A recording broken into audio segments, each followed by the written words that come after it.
The Indian squad for the upcoming Champions Trophy has been announced, and there's been plenty of debate around some of the selections or, should it be said, exclusions?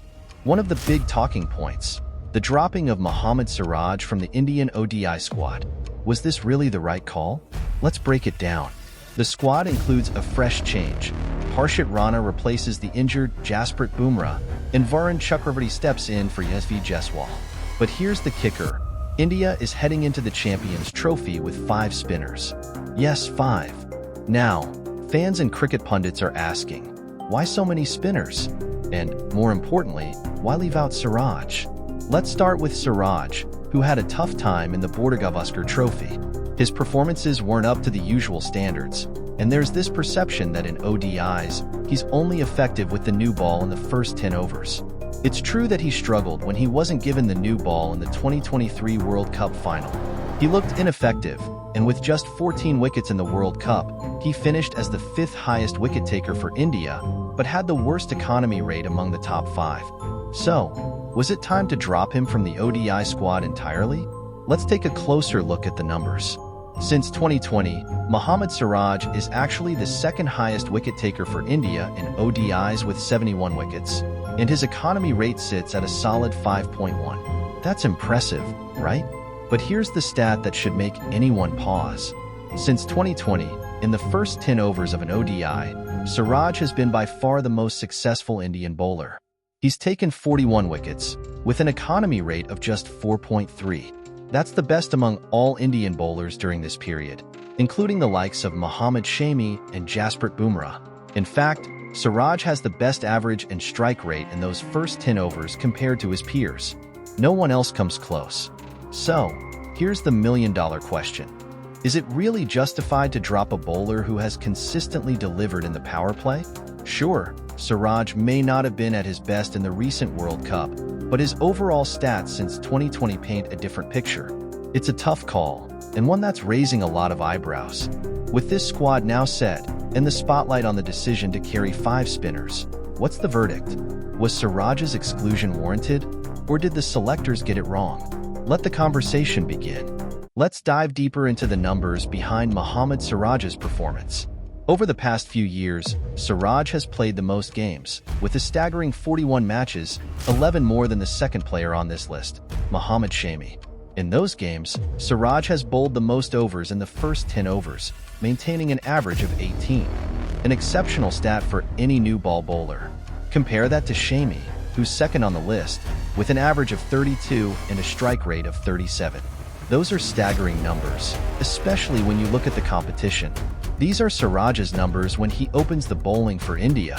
But what about his performance in the middle overs and death overs? Is he still as effective, or does he lose his edge in those phases? Let's break it down further. In the overs between 10 to 40, Mohammed Siraj has held his own, ranking as the 3rd highest wicket taker for India in this period. His economy rate, strike rate, and bowling average remain pretty solid, almost on par with his counterparts. So, there's no real drop-off in the middle overs. His numbers stay competitive. However, things take a turn in the 40 to 50 overs. This is where Siraj's performance has faltered compared to his peers. In the death overs, Siraj has struggled, with a poor strike rate and average. Despite bowling more overs than Shami, Siraj has managed fewer wickets. In fact, when compared to other bowlers like Bumrah and Shami, Siraj's performance in the death overs is the worst. His strike rate, average, and number of wickets all come up short in these crucial overs. So, here's the key question. Does this poor performance in the death overs justify Siraj's exclusion from the Champions Trophy squad? And does it make room for a bowler like Harshit Rana? Here's the reasoning. With only 2 fast bowlers and Hardik Pandya as the 3rd seamer, selecting a bowler who struggles in the death overs might not make sense, especially when you have alternatives like Rana. However, it only makes sense to drop Siraj if both Bumrah and Shami are in the squad. But there's a twist. Bumrah is not making the squad, which means the drop of Siraj would have been automatic, especially with the injury concerns surrounding Bumrah. So, why would Mohammed Siraj get dropped, despite his stellar record? One reason could be workload management. Since 2023, Siraj has bowled the most overs among Indian fast bowlers, with 120 more overs than Bumrah, who's second on the list. He's also played the most number of matches in this period, and that's a lot of wear and tear on the body. The decision to drop Siraj, bringing in Harshit Rana alongside Arshdeep Singh, could be about balancing the workload and ensuring India has fresh legs for the Champions Trophy. But with Shami's record and injury concerns, could the drop be the right move? Time will tell. Now that we've established why Mohammed Siraj might not be as effective throughout the innings in the ODI format, let's turn our attention to the real question. Why did the Indian team management choose Harshit Rana over other options? The key factor here is Gautam Gambhir. Currently the coach of the Indian team, Gambhir has a long-standing connection with Harshit Rana, having worked closely with him at the Kolkata Knight Riders. Over the past couple of seasons, Gambhir would have seen Rana's growth firsthand, and it's safe to say that he identified something special in the fast bowler. It's no surprise then that Gambhir would push for Rana's inclusion in the squad, knowing the kind of potential he brings. During the recent England ODI series, Rana's performances highlighted that he has the pace and bounce needed at the international level. He's a bowler who hits the deck hard, maintains good speed, and provides a valuable option during the middle overs. But there's more to his game. Rana has also worked tirelessly on improving his death bowling, and it's paying off. In the T20 format, particularly during overs 15 to 20, he has maintained an economy rate of just 8.7, alongside picking up 14 wickets. That shows he has the ability to handle the pressure during those high-stakes phases. As for the other fast bowler in the squad, Arshdeep Singh is another exciting option for India, especially in the absence of Bumrah. While Singh has played only a handful of ODIs, his T20I experience is invaluable. He has represented India in the last 2 T20 World Cups, proving his ability to handle pressure in major tournaments. Whether it's with the new ball or in the death overs with his deadly bouncers and Yorkers, Arshdeep Singh has shown that he can be a key player. His performances in the Vijay Huzra Trophy, where he took 20 wickets in just 7 innings at an impressive average of 18.2, have only reinforced his selection. Plus, let's not forget that he is currently the highest wicket taker for India in T20s. With such a record, it's clear that Singh is a bowler for big moments, and his youth only adds to the promise. But there's one more question on everyone's minds. Why is the Indian team taking 5 spinners to Dubai? Given Dubai's traditionally fast bowler-friendly conditions, this move has sparked a lot of debate. Statistically, the pitch in Dubai has favored fast bowlers for wicket-taking. So, why invest so heavily in spin? Is this a gamble the Indian team management is willing to take, or do they have something up their sleeves? In the Indian squad, there are only 2 specialist spinners, Kuldeep Yadav and Varun Chakravarthi. The other 3 spinners, Aksa Patel, Ravindra Jadeja, and Washington Sundar, are all-rounders rather than outright spin bowlers. This brings us to a crucial point. Gautam Gambhir clearly favors all-rounders, and that's why he has picked these 3 to back up the 2 specialist spinners. However, this could prove to be a mistake. Given the conditions in Dubai, India may only play 1 specialist spinner and may have to rely on 2 all-rounders for spin duties.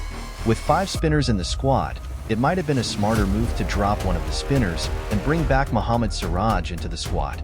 A better balance could have been achieved, especially with Siraj's experience in high-pressure situations. Another point of contention has been KL Rahul's batting position. In the 2023 ODI World Cup, KL Rahul made the number 5 position his own, averaging a remarkable 75. In that role, he scored consistently and was crucial in stabilizing India's middle order. But in 2024, Rahul has been pushed down to number 6, where he has batted 4 innings with an average of just 18. This is significant because Rahul found great success at number 5, averaging 57 overall at that spot. Even in the 3rd ODI of the 2025 England ODI series, when he batted at number 5, he scored 40 off 29 balls, showing his potential in that position. The move to number 6 doesn't seem to make sense, especially in a high-pressure situation like the 2023 World Cup opening game against Australia, where India was struggling at 2 for 3. Rahul's presence at number 5 would have been ideal to steady the innings and guide India through a tough situation. However, with him now batting at number 6, this flexibility is reduced, and India could face a tougher scenario. It seems that the only reason for the change is to satisfy Gautam Gambhir's obsession with the left-right hand combination. While Aksa Patel performed well at number 5, it doesn't make sense to make this change in every game. Aksa should be used as a floater when the conditions demand it, not as a permanent fixture at number 5. When it comes to India's top 4, Rohit Sharma, Shubman Gill, Virat Kohli, and Shreyas Iyer, plus Hardik Pandya in the middle order, these players need to be back throughout the tournament. Constantly changing the middle order during the Champions Trophy, especially in a format where every match is nearly a knockout, could backfire. Players need to be in rhythm, and making changes mid-tournament would bring in players without match practice, which could harm the team's momentum.